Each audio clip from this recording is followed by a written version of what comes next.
कांग्रेस महासचिव प्रियंका गांधी जबलपुर पहुंची और नर्मदा की पूजा की। प्रियंका गांधी के जबलपुर में पूजा किए जाने पर बीजेपी ने भी निशाना साधा।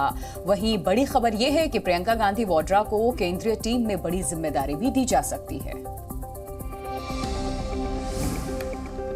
कांग्रेस ने चुनावी अभियान की शुरुआत कर दी है।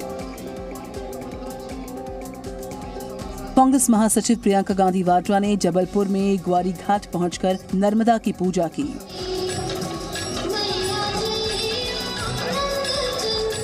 प्रियंका गांधी ने पूरे विधि विधान के साथ नर्मदा की पूजा अर्चना की। प्रियंका गांधी ने ग्वारी घाट में संतों का आशीर्वाद भी लिया। कांग्रेस महासचिव ने नर्मदा पूजन कर देश की सुख समृद्धि और शांति की प्रार्थना की। इस दौरान तमाम कांग्रेस विधायक और नेता मौजूद रहे। वहीं प्रियंका गांधी के जबलपुर दौरे पर गृह मंत्री नरोत्तम मिश्रा ने निशाना साधा है। नरोत्तम मिश्रा ने कहा कि प्रियंका और कांग्रेस चुनावी हिंदू हैं, जिन्हें चुनाव के समय ही गंगा और नर्मदा मां की याद आती है। आपको नर्मदा मैया या गंगा मैया की याद चुनाव पे क्यों आती है? 5 साल पहले आई हो, फिर आ गई चुनाव पे आप। ये चुनावी हिंदू हैं आप, ये सब समझते हैं।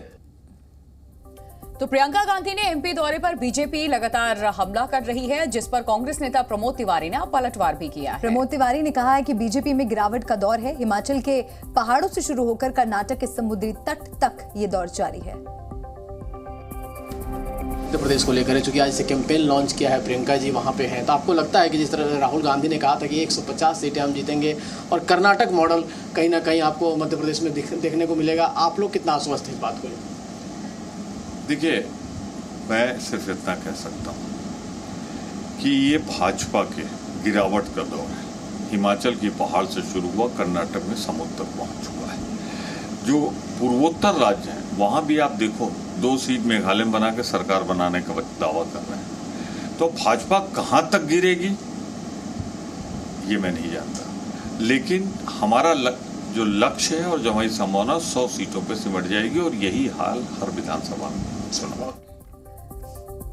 ऑनलाइन धर्मांतरण केस में गिरफ्तार आरोपी शाहनवाज को कोर्ट ने गाजियाबाद पुलिस को ट्रांजिट रिमांड में दे दिया है। शाहनवाज की ट्रांजिट रिमांड 15 जून तक रहेगी। ठाणे कोर्ट ने कहा है कि शाहनवाज की सुरक्षा गाजियाबाद पुलिस की जिम्मेदारी है। वहीं केंद्रीय मंत्री राजीव चंद्रशेखर ने कहा है कि सरकार ने ऑनलाइन गेमिंग को लेकर के पहली बार एक रूपरेखा भी तैयार की है। धर्मांतरण केस में गिरफ्तार आरोपी शाहनवाज से पुलिस को बड़े खुलासे की उम्मीद है। शाहनवाज ने ऑनलाइन धर्मांतरण के इस खेल में जिन लोगों को निशाना बनाया, वो अब सामने आकर उसकी करतूतों का पर्दाफाश कर रहे हैं। आरोपी के बारे में एक और खुलासा हुआ कि अलीबाग के जिस कॉटेज से शाहनवाज को गिरफ्तार किया गया, उसमें 10 जून शाम 8:30 बजे शाहनवाज ने अपने भाई के साथ चेक इन किया। शाहनवाज को एक एयर कंडीशन कमरा नंबर 2 दिया गया, जहां पर बैठकर वो लगातार टीवी पर अपने से जुड़ी कई खबरें देखता रहा था। चेक इन के समय शाहनवाज ने रजिस्टर में अपनी फर्जी मोबाइल नंबर और फर्जी पते की एंट्री की, जबकि कमरे का किराया कैश में पे किया। वहीं शाहनवाज के घर से पुलिस ने कंप्यूटर बरामद किया, जिसमें कि शाहनवाज ने पूरा गेमिंग सेटअप बनाया हुआ था। उसी कंप्यूटर से शाहनवाज गेम खेलता था। दरअसल शाहनवाज के घर शाजी अपार्टमेंट पर आज सुबह पुलिस उसके भाई शाहजेब को लेकर गई थी। घर की तलाशी के दौरान एक कंप्यूटर सेटअप बरामद हुआ है। इसी सेटअप से कई गेम्स को डेवलप करने की बात शाहनवाज के भाई शाहजेब ने कबूल की है। धर्मांतरण मामले का खुलासा होने के बाद से ही शाहनवाज ने फरारी के दौरान कई लोकेशन भी बदले और इस दौरान आरोपी ने 6 सिम भी बदला है। गेमिंग धर्मांतरण मामले में गाजियाबाद पुलिस को अब तक 5 शिकायतें भी मिल चुकी हैं। इस बीच पुलिस को एक सीसीटीवी तस्वीर मिली है, जिसमें आरोपी अपने कुछ साथियों के साथ एक कॉटेज में जाता दिख रहा है। ऑनलाइन धर्मांतरण गैंग का ये वही मुखिया है जिसकी तलाश में यूपी और मुंबई पुलिस दिन रात एक किए हुई थी। हम आपको एक सीसीटीवी तस्वीर दिखा रहे हैं। इस तस्वीर में मुख्य आरोपी शाहनवाज अपने 3 साथियों के साथ जाता नजर आ रहा है। सीसीटीवी तस्वीर में शाहनवाज पीठ पर एक बैट लटकाए हुए है। आरोपी अलीबाग के एक कॉटेज में जाता हुआ नजर आ रहा है। दरअसल मामले का खुलासा होने के बाद एफआईआर दर्ज होते ही मुंबई के मुंब्रा का रहने वाला शाहनवाज फरार हो गया था। तफ्तीश करते करते गाजियाबाद पुलिस को उसके लोकेशन वर्ली में मिले, लेकिन जब तक पुलिस वहां पहुंचती वो फरार हो गया। इस दौरान शाहनवाज ने अपने मोबाइल से पुराना सिम कार्ड निकाल कर फेंका और एक नया सिम कार्ड खरीदकर बात करने लगा। यहीं पर उसने गलती कर डाली और पुलिस ने उसका मोबाइल लोकेशन ट्रेस कर लिया। पुलिस ने अलीबाग में कई लॉज और कॉटेज में छापेमारी की।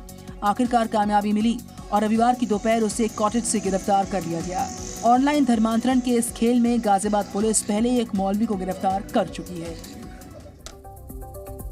बढ़ेंगे आगे, अगली खबर आपको दिखाते हैं। आरएसएस नेता इंद्रेश कुमार ने कहा है कि लव जिहाद के नाम पर धोखा दिया जा रहा है। प्रेम की आड़ में धोखा और हिंसा की जा रही है। इंद्रेश कुमार ने कहा कि अगर पहचान छुपा करके प्यार किया जाता है तो उसे भला सही कैसे ठहराया जा सकता है। देश के कई हिस्सों में लव जिहाद के मामले सामने आने के बाद आरएसएस नेता इंद्रेश कुमार ने इसे प्यार के नाम पर धोखा बताया है। इसको लव जिहाद का नाम दिया गया है, लेकिन प्यार के नाम पर धोखाधड़ी और हिंसा का कोई समर्थन नहीं कर सकता है। प्यार के नाम पर धर्मांतरण, कोई फ्रॉड रचा जाए, इस सारे को लव जिहाद लोगों ने कह दिया है। हमारा कहना है कि प्रेम को प्रेम रहने देना चाहिए, उसकी आड़ में फ्रॉड हो, मक्कारी हो, वासना और हिंसा हो, इसकी हम घोर निंदा करते हैं। इंद्रेश कुमार ने कहा कि पहचान छिपाकर किसी से प्यार करना फ्रॉड है। कई मामलों में पहचान साबित होने पर लड़की का मर्डर कर देना कहीं से भी जायज नहीं है। प्रेम होने के बाद जब बात खुलती है तो पता लगता है कि लड़के की ओरिजिनल आइडेंटिटी दूसरी थी। तो क्या धोखे में रखकर पार्टनर से प्रेम करना, ये प्रेम है या फ्रॉड है? और बड़ी खबर इस वक्त सामने आ रही है। अजमेर दरगाह अंजुमन सचिव सरवर चिश्ती से जुड़ी हुई ये खबर है। महिलाओं को लेकर के विवादित बयान देने पर विवाद बढ़ने के बाद अब सरवर चिश्ती ने माफी मांग ली है। तो ये आपको बड़ी खबर बता दें, सरवर चिश्ती ने माफी मांगी है। महिलाओं पर दिए गए बयान पर खेद प्रकट किया, कहा जानबूझकर नहीं दिया गया ऐसा बयान। अजमेर 92 के मामले की पहले भी कर चुका हूं निंदा, अपराधी को उसकी गुनाह की सजा मिलनी चाहिए।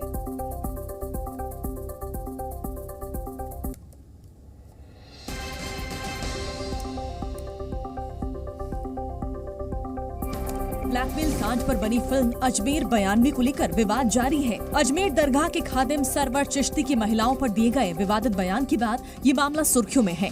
अजमेर की डिप्टी मेयर नीरज जैन ने राष्ट्रीय महिला आयोग को लेटर लिखा है।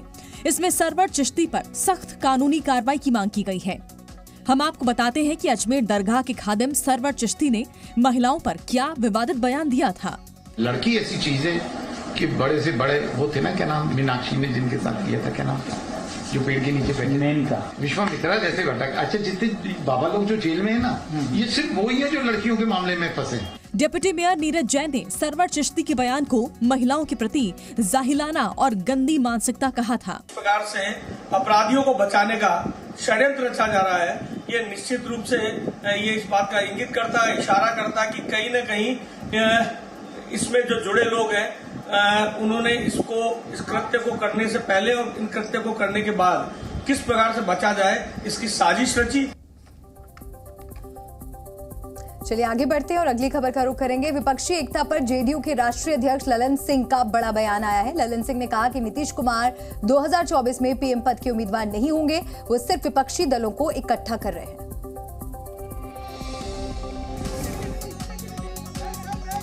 2024 के चुनाव में पीएम मोदी को टक्कर देने वालों की लिस्ट में कई नाम शामिल थे, लेकिन अब जेडीयू के राष्ट्रीय अध्यक्ष ललन सिंह का कहना है कि नीतीश कुमार 2024 में पीएम पद के उम्मीदवार नहीं होंगे।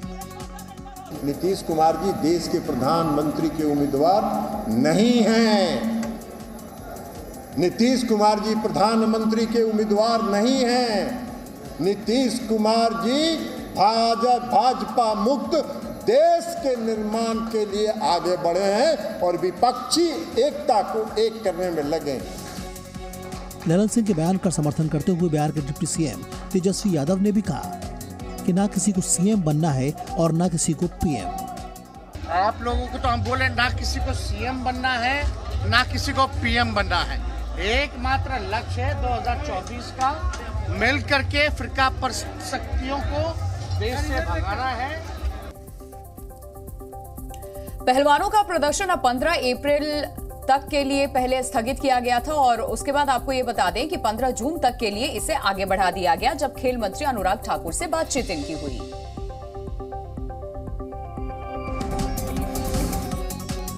फेडरेशन के खिलाफ पहलवानों का चल रहा प्रदर्शन अब फिलहाल 15 जून तक के लिए स्थगित है, लेकिन इस बीच एशियन गेम्स के लिए खिलाड़ियों का ट्रायल शुरू हो रहा है और इस ट्रायल को लेकर खेल मंत्री का बड़ा बयान सामने आया है।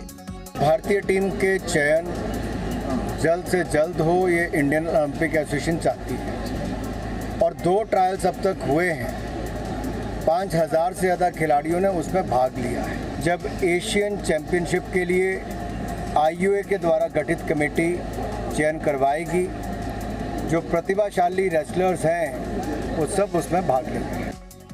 खेल मंत्री अनुराग ठाकुर ने इस बात पर जोर दिया कि परीक्षण के बाद चयनित खिलाड़ियों को वर्तमान में खेल कैंपों में कठोर प्रशिक्षण दिया जा रहा है।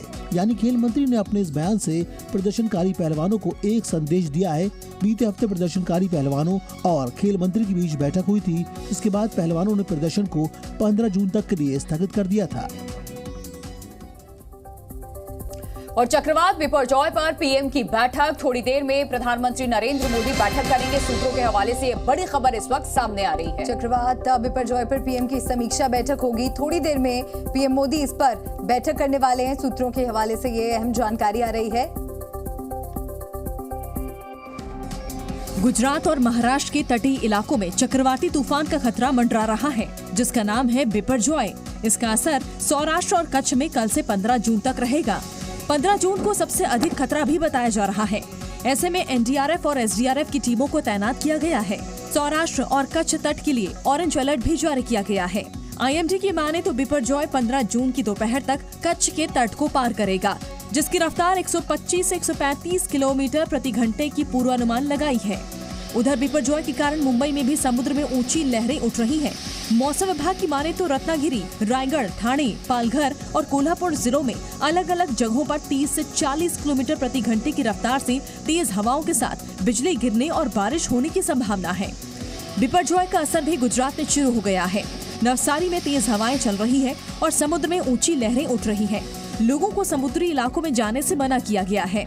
वहीं राजस्थान के कई शहरों में भी मौसम विभाग ने आंधी बारिश का येलो अलर्ट जारी किया है।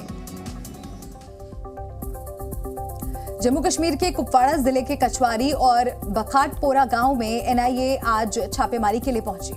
2017 में गिरफ्तार किए गए जहूर अहमद शाह वटाली की 17 अचल संपत्तियों को कुर्क भी एनआईए ने किया। जम्मू कश्मीर के कई इलाकों में एनआईए की छापेमारी जारी है। एनआईए ने ये छापेमारी कुपवाड़ा जिले के हंदवाड़ा के कचवारी और बघाटपुरा गांव में की है। एनआईए ने बघाटपुरा में 2017 में गिरफ्तार किए गए जहूर अहमद शाह वटाली के नाम पर कई अचल संपत्तियों को कुर्क किया। जहूर वटाली को 2017 में एजेंसी में गिरफ्तार किया था। उसकी संपत्तियां उत्तर कश्मीर के कुपवाड़ा जिले के हंदवाड़ा के बघाटपुरा इलाके में स्थित हैं। सूत्रों के मुताबिक एनआईए की टीम ने आज सुबह बघाटपुरा में अहमद शाह वटाली की जमीन के पास कुर्की का नोटिस लगाकर लोगों को इसके बारे में सूचित किया। नोटिस में कुर्की के बारे में बताया गया। आधिकारिक सूत्रों के मुताबिक कुर्क की गई संपत्तियों में 13.3 मरला, 8.6 मरला और 10.3 मरला जमीन शामिल है। एनआईए के अधिकारियों ने आज सुबह ये कार्रवाई की। 31 मई को एनआईए ने श्रीनगर में भी वटाली के एक आवास को कुर्क किया था। ये कार्रवाई नई दिल्ली में पटियाला हाउस कोर्ट में विशेष एनआईए अदालत के आदेशों के आधार पर की गई है। अमृतसर में बीएसएफ ने पाकिस्तानी ड्रोन बरामद किया है और ये ड्रोन सीमा पार से आया और ये ड्रोन टूटी हुई हालत में मिला है। इस रिपोर्ट में जाने क्या है पूरा मामला। भारतीय सेना ने एक बार फिर पाकिस्तान की नापाक साजिश को नाकाम कर दिया है। सीमा सुरक्षा बल ने पाकिस्तान की ओर से भेजे गए एक और ड्रोन को मार गिराया है। ये ड्रोन अमृतसर सेक्टर के ग्राम सैदपुर कला क्षेत्र में घुसा था। बीएसएफ के जवानों ने ड्रोन की आवाज सुनते ही उस पर फायर किए और ड्रोन गिरा दिया। सर्च अभियान के दौरान ड्रोन के साथ कोई आपत्तिजनक वस्तु नहीं मिली है। ये ड्रोन पूरी तरह क्षतिग्रस्त हो चुका है। जांच के लिए ड्रोन लैब में भेजा जा चुका है। बीएसएफ के पंजाब फ्रंटियर के एक अधिकारी ने बताया कि जब्त किया गया drone model DJI Matrix 300 RTK series का क्वाडकॉप्टर है। बीते कई दिनों से पाकिस्तान पंजाब की सीमा से वो ड्रोन के जरिए नशीले पदार्थों को गिरा रहा है। हाल ही में बीएसएफ ने अमृतसर में अंतर्राष्ट्रीय सीमा के पास 5 किलो से ज्यादा हेरोइन बरामद की थी। पाकिस्तानी ड्रोन से हेरोइन की खेप को भारतीय सीमा के अंदर गिराया गया था। और प्रधानमंत्री नरेंद्र मोदी ने वाराणसी में चल रहे G20 सम्मेलन को वीडियो कॉन्फ्रेंसिंग के जरिए संबोधित किया। पीएम ने कहा कि काशी की संस्कृति सबसे अलग है। रविवार को विदेशी मेहमानों ने गंगा आरती भी देखी, इसमें भी शामिल हुए। वाराणसी में G20 की डेवलपमेंट मिनिस्टरों की बैठक का आज दूसरा दिन है। काशी में विदेशी मेहमान पूरी तरह से भारत के रंग में रंगे हुए हैं। मेहमानों को भारतीय संस्कृति से रूबरू कराया जा रहा है। विदेश मंत्री जयशंकर भी आगे बढ़कर मेहमानों का पूरा ख्याल रख रहे हैं।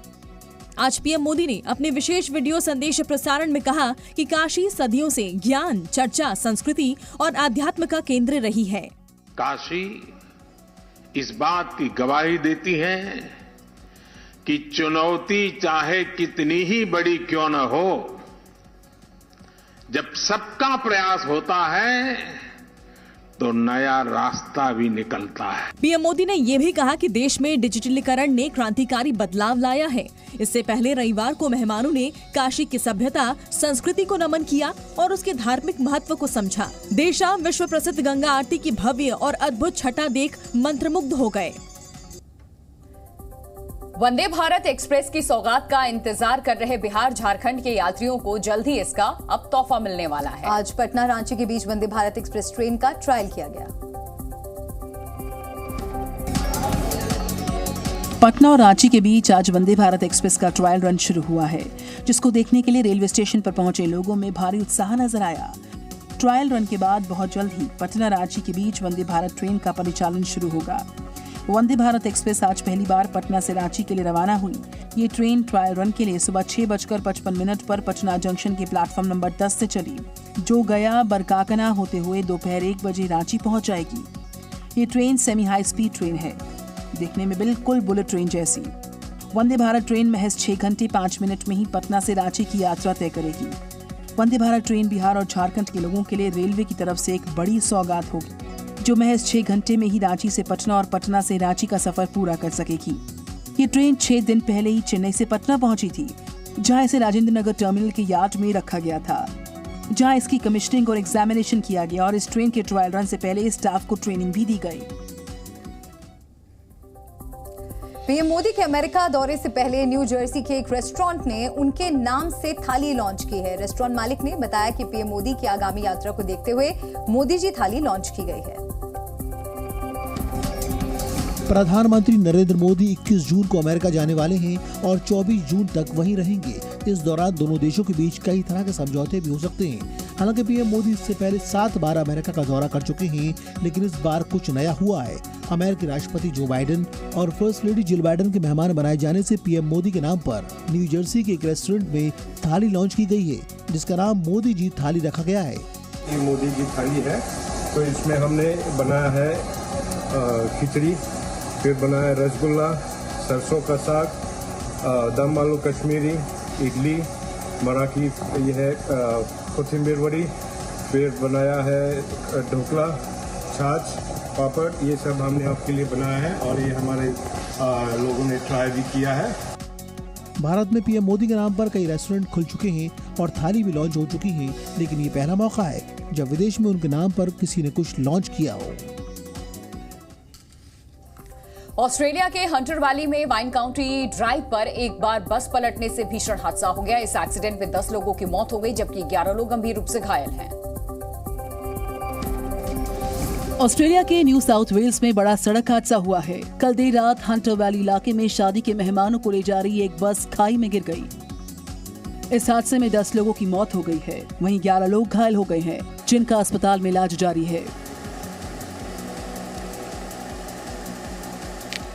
हादसे की जानकारी देते हुए ऑस्ट्रेलियाई पुलिस ने बताया कि यह हादसा ग्रेटा में हंटर एक्सप्रेसवे ऑफ रैम्प के पास वाइन कंट्री ड्राइव पर हुआ है।